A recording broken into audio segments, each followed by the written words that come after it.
Welcome, everyone, to the Unboxing Careers podcast, where we shed light on what different careers are really like so that you can choose a career you'll really love. Today, we are unboxing the career of a software engineer. But before we do, let's talk briefly about unboxing thoughtful gifts. At thoughtfulcollection.com, you can shop from a wide selection of curated products you can feel good about, helping you express friendship, gratitude, and love. So next time you need to, don't just gift thoughtfully at thoughtfulcollection.com. All right, I'd like to welcome the show, Caroline Smith, software engineer. Caroline, welcome to the Unboxing Careers podcast. Thanks for being here. Hi, thanks for having me. Love to have you. All right, I'm going to start with this. So, software engineer can mean a lot of different things here. So, can you explain to the audience just quickly about what your specific role within software engineering is? Sure. It's kind of interesting in my case because at this point in my career, I kind of have two different roles. The first role is the full stack software engineer developer, which is what I originally started this company as, which just means that I do both front end and back end development on our software product, as opposed to just being a front end or a back end developer. And so that basically entails me maintaining and improving upon the software product that my company offers. And then the other aspect is about, I'd say 2 years ago, our front end developer for not the product application itself, but the pre-sales website. So like the website that's, for SEO and finding clients and things like that, the front end developer left that position. And so they were looking for a developer who on staff who was willing to, maybe take on a few extra tasks on that front. And I said I would be willing to. So, I also do front end development, which is, it is a subset of full stack development. So maybe it is kind of the same job to some extent. But yeah, those are my two main roles. And the front end development is, whereas when I'm in the full stack development, I'm more working with other developers. I'm the only front end developer that we have currently. So I actually get to work with designers and marketers as well, which is pretty interesting also. Do you have a preference for which one you like better? Oh, I definitely Do you prefer like front working with end. the engineers more than you like? Okay. Yeah, I prefer front end development, not just because of that I don't like the developers or like the people, but in all honesty, it's a little easier or a lot easier than back end development. We can get into some of the specifics of that if you want, but yeah, I'd say I like front end development much more. All right. So one of the reasons I was excited to have you on is because you mentioned it. You are, you're not 50. You haven't been in the workforce for 20 some years, right? I think you have a lot of perspective you could share our audience about being relatively new in the field. I say relatively just because I know I'm older than you are, but relatively new in the field where you've recently gone through some of the things like finding your first job and interviewing and trying to stand out among other people with less experience as well. So we're going to get into this a little bit, but that's one of the reasons I loved having you on today, and I'm excited for that conversation. Before we get there, though, I want to talk a little bit about your career path. So I'm assuming, and this is probably a bad assumption because engineering, coding, any sort of technical skills like that you can learn online now without collegiate degrees, but computer science degrees is where, especially in my area in North Carolina, where we get tons of people coming through. So can you talk us very quickly about your career path? Did you go to school? Was it self-taught? Kind of walk us through how you got into engineering. Sure. So I had no coding experience in high school, which is different than a lot of people who were in computer science in college. I started off as chemical engineering and then switched. But I do have a Bachelor of Science in Computer Science and Software Engineering from Auburn University. So I did get a collegiate degree for what I'm doing now. Yeah. War Eagle. Are you from Auburn? No, one of my good friends is an Auburn alum. Oh, okay. I'm always worried. Okay. So, so I would say for the full stack engineer aspect of my job, the collegiate level was definitely, I would say, useful for me. But you are kind of right in that you can learn a lot of things online because the front end part of my job, basically front end languages like JavaScript, HTML, and CSS, I didn't even learn those at all in college. I learned those in the first 2 weeks at my new job. They put all of the new developers through a Code Academy course for all three of them, and that's how we learned front end development. So, it's definitely possible to learn a lot of these skills online nowadays, which is something I wish I knew before I went to college. But So that's cool. I want to ask you quickly. I'm going to forget the second half. I know I will, but I'm going to ask you quickly. You said you went for chemical engineering. Why did you make the switch from chemical engineering to software? yeah, well, my first chemistry class, I actually failed. And that's, what really made me sit down and think, okay, maybe chemistry is not my strong suit. I don't understand. Everyone else in class seems to understand everything, relatively quickly. And I just, for whatever reason, my brain is just not wired for that kind of, sciencey stuff. So I was just looking for anything else that maybe I found interesting. I am an introvert, so I don't really enjoy communicating with lots of people all the time, and which is, what computer engineering is basically. I mean, you are working with people, but it's a lot of my job is just solo work, in a group of other developers, of course. So yeah, I just decided to try out computer science and software engineering, and it stuck. Did you have any sort of interest when you were in high school with computers, as far as like the engineering side goes, outside of just using it, or is this something that like is always there, but maybe in the back of your mind, but as you were making that transition out of chemical engineering, you're like, oh, you know what, I kind of always liked that. What was your draw to the computer side of things? I did not have any interest at all in high Interesting. school in computers. I don't even really know what I don't know what my I don't even know what I wanted to be in high school, honestly. I just know that I got into college and took a intro course, for coding and software engineering, and of course, after I dropped out of chemical engineering, and I knew that I understood the concepts enough to know that this is something that I would be interested in, and so that's what I pursued. But no, I had no interest in computers at all in high school, basically, not even in the back of my mind, honestly. That's really interesting. And you mentioned, so this is going to be company specific, but I think it's important for this conversation. You mentioned that you did some Code Academy class the first 2 weeks when you were hired by your company. Based on the description before, it sounds like it's a relatively smaller company. Is that a good perception on my part? It is small in terms of our size, so we only have about 50 to 75 employees at one time, but that's including developers and frontline members. But in terms of the clientele that we serve, it's certainly not small.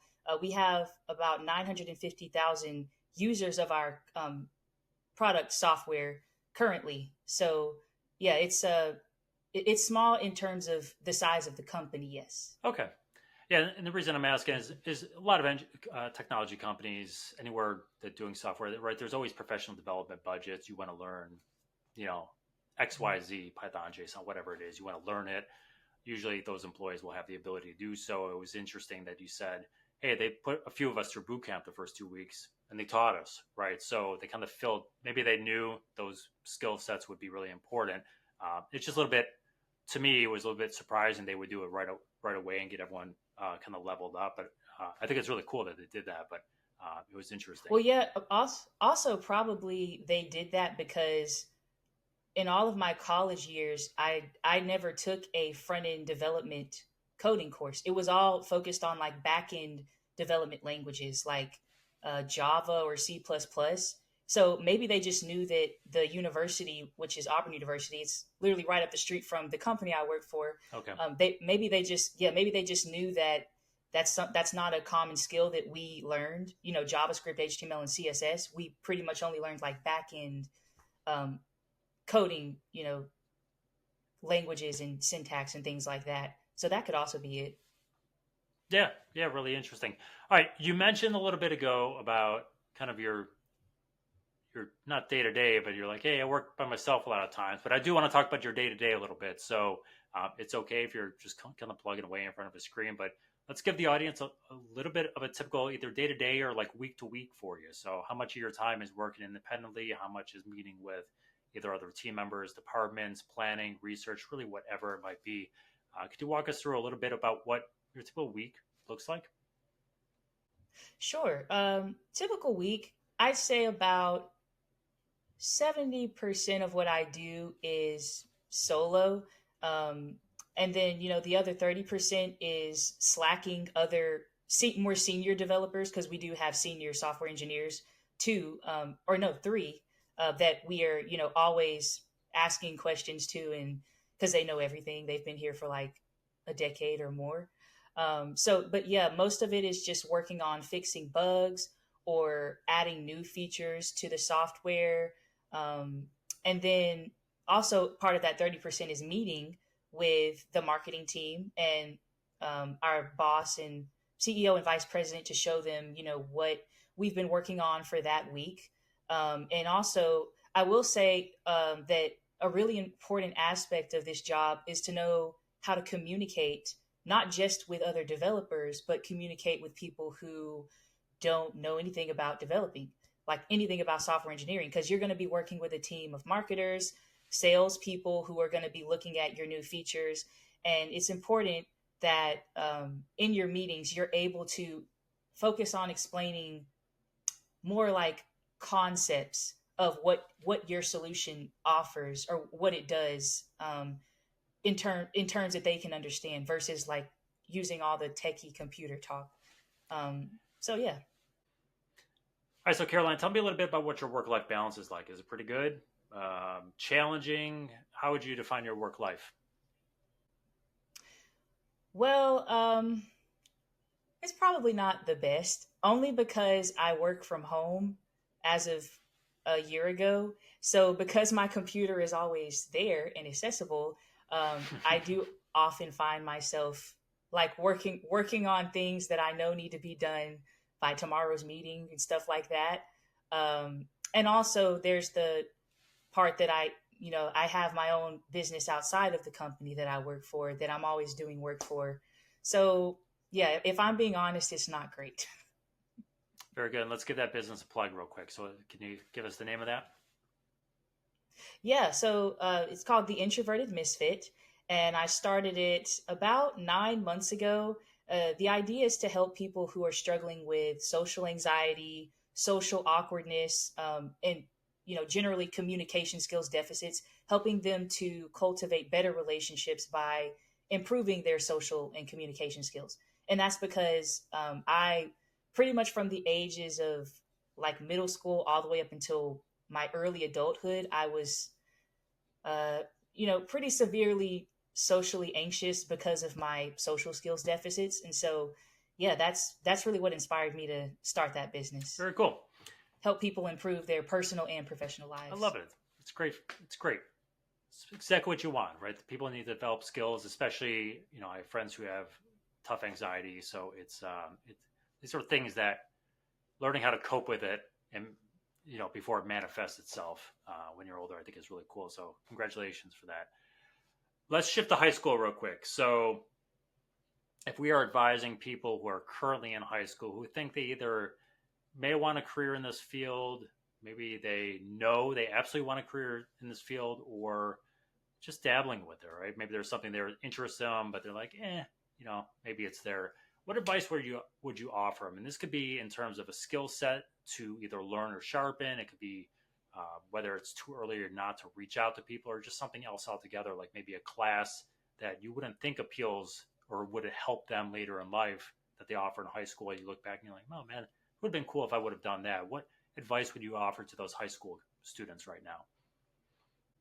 Sure. Well, I mentioned earlier in this video that I didn't have any sort of computer experience at all in high school, even though my high school did offer a beginner's course in coding. So I probably would recommend that, you if your school does offer that, take that as a course. Or, as we also mentioned earlier in this video, coding courses are pretty much everywhere online now. So maybe invest in one of those just to get yourself acclimated to um, the world of coding.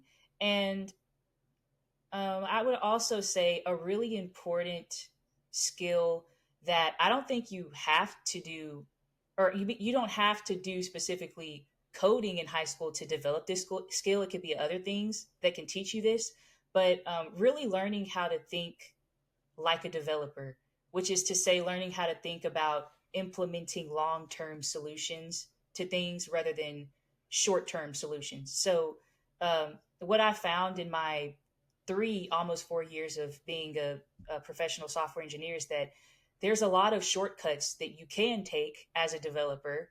And a lot of times people do take them because, me and other developers on staff will see why something is broken in the code and wonder, oh, why in the world did they do it this way?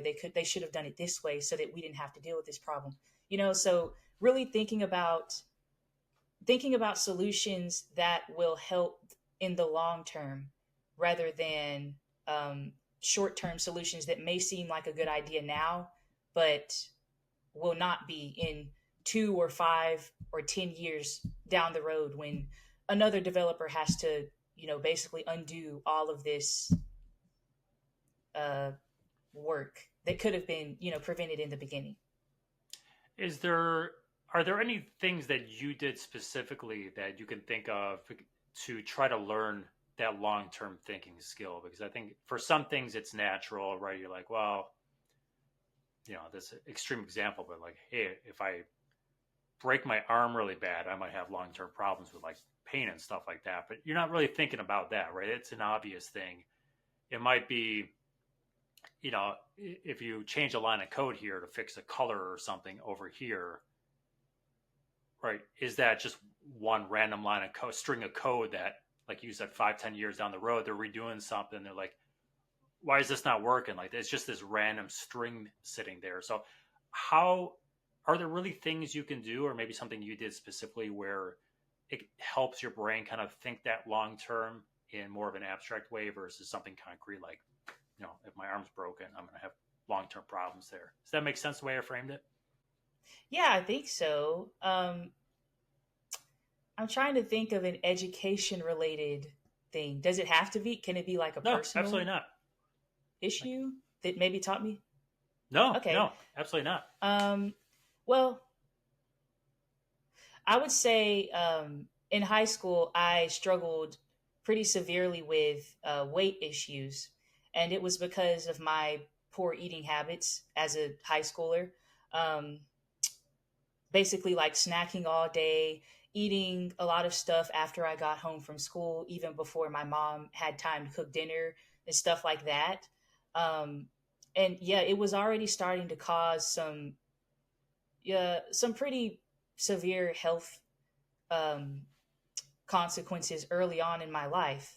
And so I had to learn over a period of about 1 or 2 years that the short term solution of eating Oreos or this whole bag of chips or something, right now it might make you feel good, but what is that going to do for your body and your mind and your overall health years down the line? And you're not even really a full adult yet, and you're already Yeah. starting off on this path of thinking that just always take the short term rather than thinking long term. That's one personal aspect I can think of. I can't really think of anything education related specifically. I think it's a great. I think it, no. I think it's perfect. I think it's a great way to frame it because again, it doesn't have to be just education side of things. That is something where, to me, it's about connecting dots in life. I try to tell this to my kids all the time. I'm like, I try to instill this: think long term, think more holistically about stuff. It's hard to convey that to younger people because they know everything, especially my kids. They know everything. Uh, but I think that's a really good example because it's you can see the effects of it, at least to some, right? Weight gain, uh, so those are effects you can see, but you also have the knowledge of over general health, right, looking down the road. So I think that's a really good example of just ways to frame different things there. So I think it's a perfect example. I don't think we need any more. Uh, so we've got classes available. You know, some high schools based on kind of demographics and accessibility and things like that might have computer classes in high school. Others may not have access to that. They might not have access to really computers at all. We have these online courses you mentioned before. If we shift into college, so hey, maybe I don't have a lot of experience, or someone like you never touched it before you went to college and then you got into it. For those people who are maybe new to it in college, can you look back and say, you know, is the advice you would offer to someone who's currently at the collegiate level different from what you would offer to the people in high school, or is it pretty much the same thing? And that advice, I it think might I be would as say simple it's the as, hey, same. May yeah. Well, I was going to say organizations or clubs maybe on campus that most high schools don't maybe have, but they have them in college. But I don't know if it's mostly the same. That's perfect as well. So Oh, I actually what now that you say that, I do remember that I was a part of an out of class organization specifically for engineering people. So and that included software engineers, civil engineers, any kind of engineering degree. They could be in a part of this program, and they offered specialized study rooms where you could study with other people in your major for upcoming tests and stuff like that. And they also had senior people who are, or maybe graduate level people who were willing to come in and tutor for your specific, major or class that you're taking. So yeah, I would probably say once you're in college, definitely take advantage of at least one of those organizations that are major specific, where you can network with other people and you know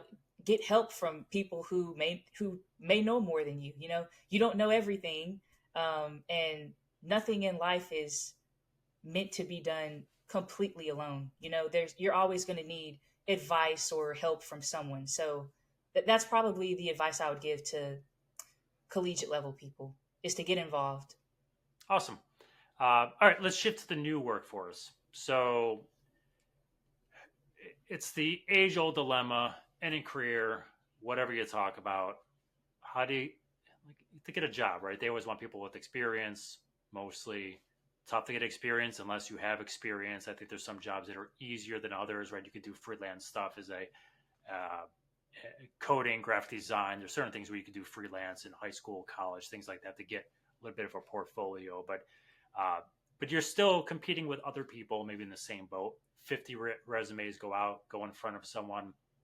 What advice, having been in the workforce for a couple of years, would you give to brand new college graduates to say this is how you stand out amongst your peers, where for the most part things are going to be mostly equal?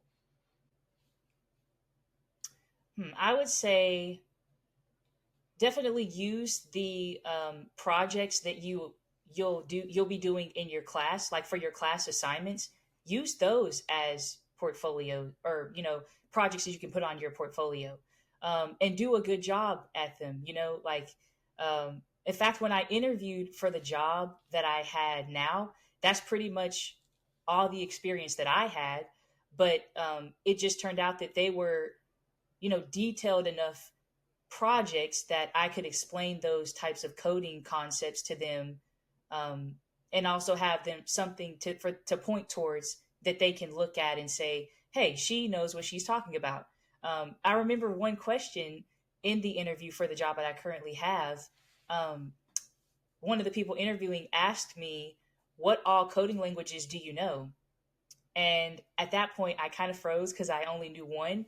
Like, I was a sophomore interviewing for a co-op position at the company.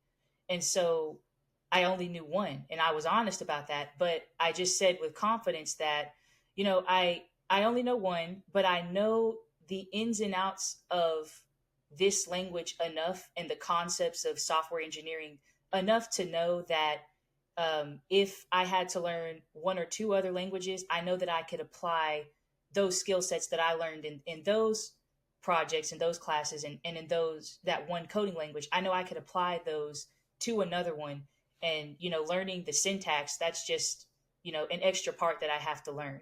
But the main concepts are there. So, yeah, that's what I would say is focus on building your portfolio of projects with, the classes that you take, the projects that you do in those classes. That's really good advice. And I think the one thing that keeps resonating here is, and this is especially true in college, is, don't just do the project to get the project done, right? You're doing the project and actually putting effort into it, time into it, and you're focused on a learning experience as well as the result, right? So you can communicate that later. So, projects super important. So, really good piece of advice. Thank you, Caroline. Let's how about personalities here because we talked a little bit about personalities. I've worked in the tech field for the last 13 years. I've been exposed to a lot of them. So, what do you find to be the most dominant personality for your particular industry and your roles here? So, is it more reserved and polite, more aggressive, more introverted, extroverted? What do you think is the most dominant personality that you work with? Most dominant, I would have to say, more introverted, like to work by themselves, but are willing to work with others because, of course, you're always going to be working with other developers and people like that. But yeah, I don't know. Maybe it's just something about the software engineering computers, field where we just seem to attract a lot of, uh, I would say, introverts, quiet people who like to work by themselves more than, always be talking to somebody else. Do you think an extrovert could be successful and happy in a career like that? Hmm. I do think so. Actually, a matter of fact, I know a few anomalies, like one or two people in my time at this current job who were extremely extroverted, like much different than the majority of us on staff. They were always walking around the office and asking you questions face to face rather than just opening up your Slack messages and typing it out. Those kind of people. I would say there's room for them. It's just, it really all depends on how you move in that world. You can you can walk into somebody's office and start a meaningful conversation about this project that you're working on and what this means for the sales team or what this could mean, in another aspect of the job. It's all about how you decide that you want to maneuver in that world, if that makes sense. It does. It does. All right, Carolina, one more question for you, but it's actually going to be two questions, and I'll let you kind of choose whichever one comes to your mind first here, and they're not necessarily related. So, either what is the most common or most common misconceptions about your job, or what about your industry or your specific role do you wish you knew sooner? Um, I think I want to do common misconceptions. So, a common misconception I would say is that developers are always just like frantically typing away out of the knowledge that's already in their head. Um, but in reality, a lot of my job, I mean, of course, I know the core concepts of coding and best practices and stuff like that that should be implemented in terms of maintainable software and scalable software. But a lot of my job is just, Googling how have other developers figured this question out and how can I apply that to this problem that I'm facing. It's you don't have to memorize every single detail about coding. You have the internet to help you. Although you do need the core knowledge there um, to have something to start with, like a foundation. You're not going to be like the person who's on the show Criminal Minds, the person who's like on the computer typing and they know everything, they don't have to look anything up. It's not really like that. It's you have help out there that's available to you online that you can use. Really good to know. I lied. I do have another question now. So, how are Okay. are you guys using a lot of AI for like code writing or to proof code that you write, or not so much? I would say not so much now, but I mean, AI is still relatively new, right? So Yeah. who knows in the future? But no, we don't really do that now. Okay. Very good.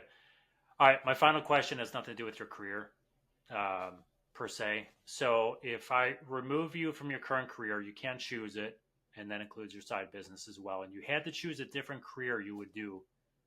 Which career would that be, and why? Hmm.